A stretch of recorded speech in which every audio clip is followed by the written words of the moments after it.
갈비 찍고. 안녕하세요, 대한민국 딸바보입니다. 오늘은 왕초보하고 여성 오너분들을 위해서 369 법칙이라는 게 적용되고 있어요. 신차들 출시할 때. 그래서 그 369 법칙에 대해서 좀 설명을 드릴까 해요. 현명한 소비를 위한 그런 소비자들의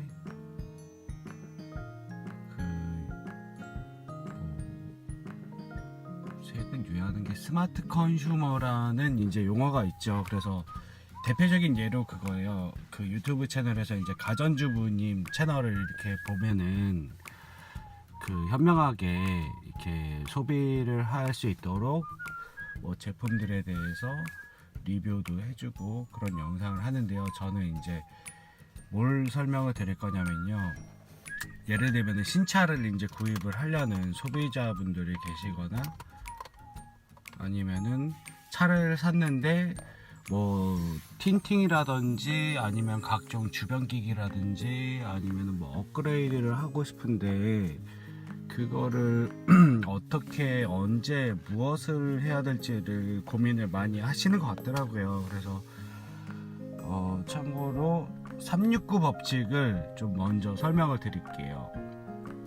왜 369냐면요, 신차 국내 차든 수입차든 신차를 출시를 하고 나서 그 출시된 신차의 결함이나 아니면은 그런 거를 개선하는데 약 3년의 시간이 걸려요.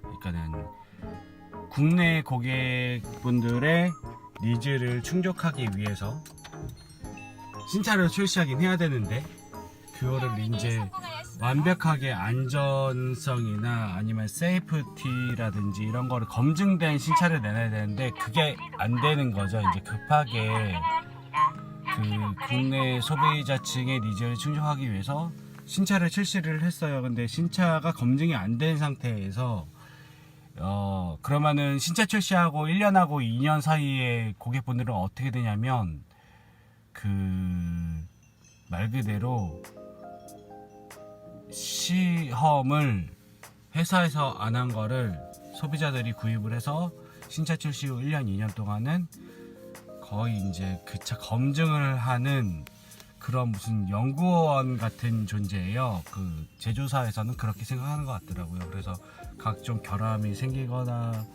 고장이 나거나 그러면은 테스터죠, 말 그대로. 신차 출시, 국내든 수입차든 마찬가지고요. 신차 출시하고 나서 풀체인지 기준으로 설명을 드릴게요. 풀체인지 모델이 국내에 출시되면 파워트레인이라든지 뭐 엔진이라든지 미션을 풀체인지로 교체를 하면 통상 교체되는데요. 신차 출시하고 1년, 2년 고객분들은 테스터입니다. 그래서 그냥 그렇게 생각하시면 되고요. 제조사에서도 고객들이 그렇게 생각을 하고 있어요. 그래서 신차는 적어도 출시되고 검증돼서 안정화에 접어든 3년 이후 모델을 구입하실 거를 추천을 드립니다. 그리고 6의 법칙을 왜 설명을 드리냐면요, 자유민주주의 시장경제 체제죠, 대한민국이. 이 자유경쟁이라는 표현을 왜 말씀을 드리냐면요, 모든 공산 제품들은, 자동차 포함해서 공산 제품들은 가격대 형성이 어떻게 되냐면요, 자동차는 좀 특이하게 자동차 제조사가 정한 가격으로 구입할 수밖에 없는 그런 구조인데요. 예를 들면 그거예요. 자동차에 들어가는 뭐 HUD 이런 거라든지 주변 기기라든지 아니면은 뭐 가전제품이라든지 뭐 예를 들면 단편적인 예로 스마트폰을 설명을 드리면, 스마트폰이 출시가 돼서 처음에는 무슨 부품들이 가격이 다 비싸죠. 왜냐면은 이제 생산된 지 얼마 안 됐기 때문에, 신제품이기 때문에 그 개선품이라든지 아니면 그 관련된 부품들이 비싸죠. 근데 이게 가만히 지켜보시면요, 예를 들면 틴팅이라든지 아니면은 자동차에 들어가는 무슨 사이드 스텝이라든지 아니면은 뭐 심지어 뭐 블랙박스 전자기기들도 마찬가지인데 신제품이 출시되고 약 6개월 뒤면은 이제 경쟁하는 회사들이 생기는 거죠. 그 생산하는 라인들이. 그래서 어떤 현상이 나타나냐면요, 신차에 출시가 되고 동시에 거기에 액세서리들도 가격이 처음에는 비쌌다가 약 6개월이 지나면 이제 가격이 점점 다운이 돼요. 그래서 예를 들면 그거예요. 내가 사고 싶은 제품이 있었는데 이거를 지금 사야 되나? 를 고민을 하신다면 저는 말씀을 드리는 게 뭐냐면 6하고 9의 법칙이 동시에 설명을 드릴게요. 6개월이 지나면 가격이 떨어지기 시작을 하고요. 그 다음에 9는 왜 말씀을 드렸냐면요, 뭔가 제가 진짜 사고 싶은 게 있어요. 아니면 이거를 뭔가를 튜닝을 하고 싶거나 꾸미고 싶은데 아직은 가격이 비싸다고 생각이 되시면요, 어떻게 생각하시면요, 이제 9의 법칙은 마지막인데 9번을 진짜 살려고 장바구니에 담았다가 취소를 하는 거예요. 그렇게 8번 정도를 하고 9번 정도를 취소를 하시고, 그래도 진짜 사고 싶다 그러면은 10번째에 결제를 하시면요, 약 6개월이 지날 거예요, 기간이. 그러면은 신제품이 출시하고 나서 약 6개월 뒤부터는 뭐 전자제품이든 아니면은 신차 관련된 뭐 각종 튜닝 액세서리든 분명히 가격이 떨어지고요. 10번째 사시면 가성비 좋은 제품을 구입하실 수 있게 돼요. 그리고 신제품이 출시되고 3년이라는 기간이 지나면 무조건 안정화가 됐다고 그렇게 생각을 하시면 됩니다. 뭐 블랙박스도 마찬가지고 차에 들어가는 기기나 가전 제품이나 뭐 그런 것들 다 해당이 되거든요. 그래서 이거를 왕초보 오너분들이나 여성 오너분들은 쭉 369 법칙이라는 게 꼭 적용이 되고, 정말 사고 싶거나 뭔가 꾸미고 싶거나 하실 때는 일단은 3년 동안은 테스터라는 생각을 좀 가지셔야 되고, 그 다음에 신제품은 무조건 6개월이 지나면 가격이 어느 정도 경쟁사가 생기기 때문에 가격이 다운되기 시작한다고 그것도 생각을 하시고, 진짜 뭔가 사고 싶으면 9번은 장바구니에만 담아놓고 결제 안 하시고 그렇게 취소하시기를 반복하시다가 10번째 구입하시면 분명 가성비 좋은 제품을 구입하실 수 있습니다. 이상으로 스마트 컨슈머의 법칙, 369 법칙에 대해서 설명을 드렸고요.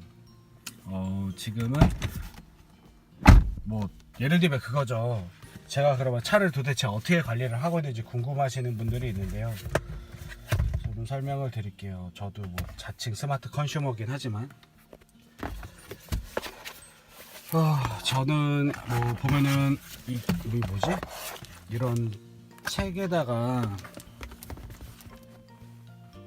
잘 안 보이니까 불을 좀 켜고, 자동차 등록증, 그 다음에 제작증, 신차 출고했을 때 뭐 이거는 보험증, 그 다음에 이런 거는 보증서죠. 신차 출고하고 나서 시공했던 보증서들, 이건 틴트 보증서들, 뭐 이런 것들을 넣어놓는 책이 있고, 그 다음에 제가 차계부 쓴다는 거를 아시는 분은 아실 거예요. 차계부를 어느 정도로 쓰냐면요, 저는 주유하고 뭐 이런 거는 관리를 안 해요. 뭐 어차피 주유하는 거야, 기름 떨어지면 넣는 거니까. 근데 제가 차계부를 중점적으로 작성하게 된 거는 신차 결함 때문에 이거를 좀 기록을 할 필요가 있다고 생각을 스스로 했었고요. 2차 신차 뽑기 전에도 중고차를 제 생애 첫 차로 뽑았었는데 그때도 차계부를 쓰면서 차를 관리를 했어요. 장수만 보여드릴게요. 이렇게 이제 뭐 키로수, 주파 키로수, 그다음에 정비한 내용이나 증상, 어느 정비소에서 했는지, 그 다음에 정비했을 때 가격은 얼마 정도 들어갔는지, 그 다음에 이제 비고는 통상 어느 정비소에 정비소 연락처 이런 거를 기록을 했어요. 그래서 이제 일자별로 이렇게 쭉 기록이 되어 있거든요. 지금 제가 신차 출고한 지 약 3년이 됐는데 차계부 몇 장 썼는지 보여드릴게요. 순수하게 이거는 정비했을 때만 들어간 거고요. 뭐 주유하거나 그런 건 없어요.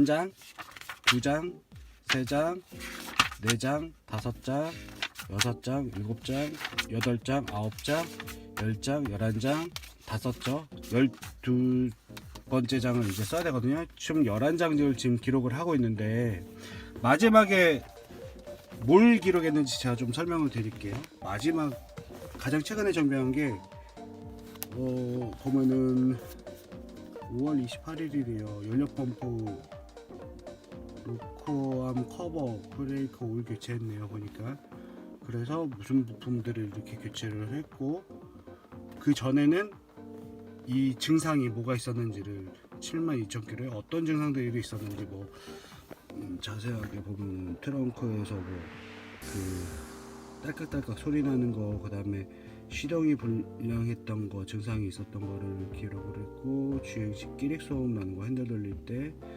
배기가스가 실내에 들어와서 매캐한 냄새 들어오는 거, 스티어링 돌릴 때 빠직 끼릭 소리 난다는 거, 크루즈 컨트롤 강제 오프된다는 증상들을 이렇게 기록을 했거든요.